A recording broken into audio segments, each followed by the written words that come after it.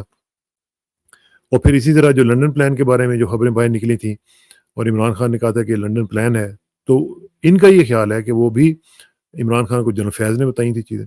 تو اس طرح کی مختلف چیزیں ہیں جو پرسنل لیول پر بھی چل رہی ہیں. اور ظاہر ہے D G I S I جو ہے وہ اس کے پاس تو بڑی ایکسیس بھی ہوتی ہے، پاور بھی ہوتی ہے، سب کچھ ہوتا ہے.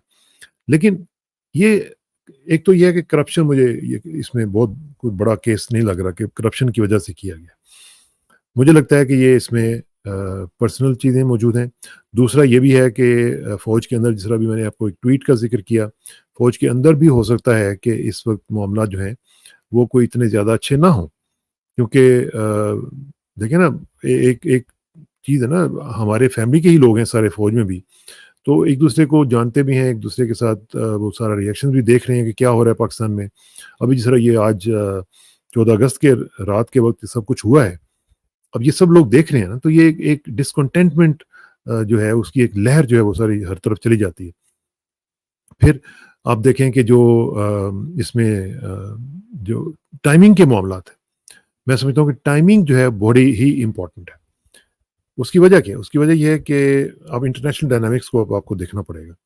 امریکہ کے اندر چینج لگتا ہے کہ انیویٹیبل ہے.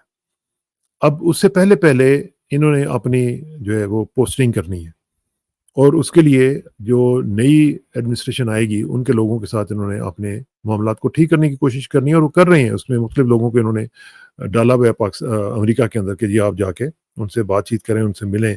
اور اسی لیے آپ کو یاد ہوگا کہ جس طریقے سے جنرل فیض وہاں پہ گئے تھے کابل میں، اور انہوں نے جا کے چائے وائے پی تھی وہاں پہ، تو اس وقت امریکیوں کو یہ ایکشن اور یہ جیسچر ان کو اچھا نہیں لگا تھا.